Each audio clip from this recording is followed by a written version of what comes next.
Seoul, South Korea. President Donald Trump thanked North Korea's leader for returning the remains of war dead and hinted at another summit amid concern that the momentum for a nuclear deal has stalled.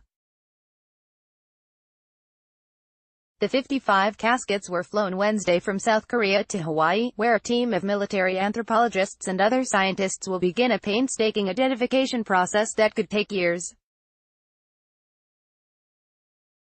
The administration welcomed the repatriation as an important goodwill gesture as Secretary of State Mike Pompeo heads to Singapore for a regional security meeting that is likely to have North Korea high on the agenda.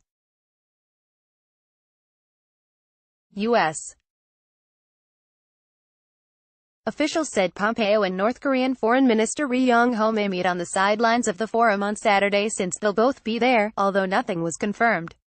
Kim Jong-un agreed to return remains of U.S. service members killed in the 1950-53 Korean War, the only concrete commitment made during his June 12 summit with Trump. Thank you to Chairman Kim Jong-un for keeping your word. I'm not all surprised that you took this kind of action, Trump added. He also referred to a nice letter sent by Kim and said, "I look forward to seeing you soon," less than element greater than he didn't provide more details. The U.S.-North Korean summit in Singapore was the first to be held between the longtime adversaries who remained technically at war after the 1950-53 conflict ended with an armistice instead of a peace treaty.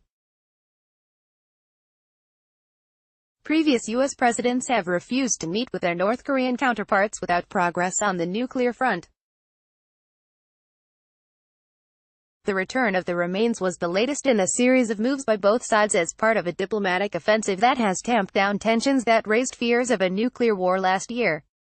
North Korea also has suspended nuclear and missile tests, blown up its nuclear testing site and begun raising facilities at a rocket launch complex. But experts say those moves are reversible, and recent reports suggest it is continuing to develop long-range missiles. The U.S., meanwhile, halted joint war games with its ally South Korea that the North has long considered rehearsals for an invasion. Otherwise, progress has been slow toward the main U.S. goal of persuading the communist state to abandon its nuclear weapons program, with no concrete measures or timelines nearly 2 months after the summit. In Singapore, Kim and Trump also agreed to work toward the complete denuclearization and a lasting and stable peace regime for the Korean Peninsula, and to establish new relations. Our boys are coming home. The remains were formally received in Hawaii by Vice President Mike Pence and the top commander of U.S. forces in Asia, ADM. Phil Davidson, during an honorable carry ceremony at Joint Base Pearl Harbor, Hickam. Some have called the Korean War the forgotten war, but today, we prove these heroes were never forgotten, Pence said. Today, our boys are coming home. Pence also hailed the return as a positive diplomatic step. We see today as tangible progress in our efforts to achieve peace on the Korean Peninsula. But today is just the beginning, Pence said at the ceremony.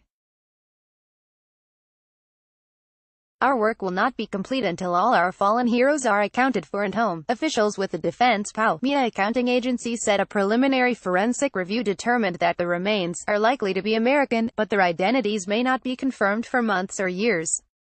Scientists with the agency will study the bones and teeth and try to match DNA samples collected from families of the missing troops. North Korea also provided a single dog tag from an American soldier. Reflecting the uncertainty, the remains were covered in blue UN flags to represent all 16 countries that sent troops to fight in the war, as they were loaded onto military transport planes at Osan Air Base, South Korea.